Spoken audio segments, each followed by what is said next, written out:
Hello everyone, how are you doing? This is MD Tech here for another quick tutorial. In today's tutorial, I'm going to show you how to use the push transition in Microsoft PowerPoint. So this should hopefully be a pretty straightforward process, guys. And without further ado, let's go ahead and jump straight into it.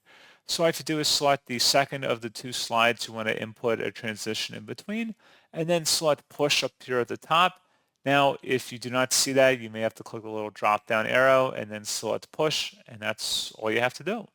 So pretty straightforward process, guys. And as always, thank you for watching. I do hope that I was able to help you out, and I do look forward to catching you all in the next tutorial. Goodbye.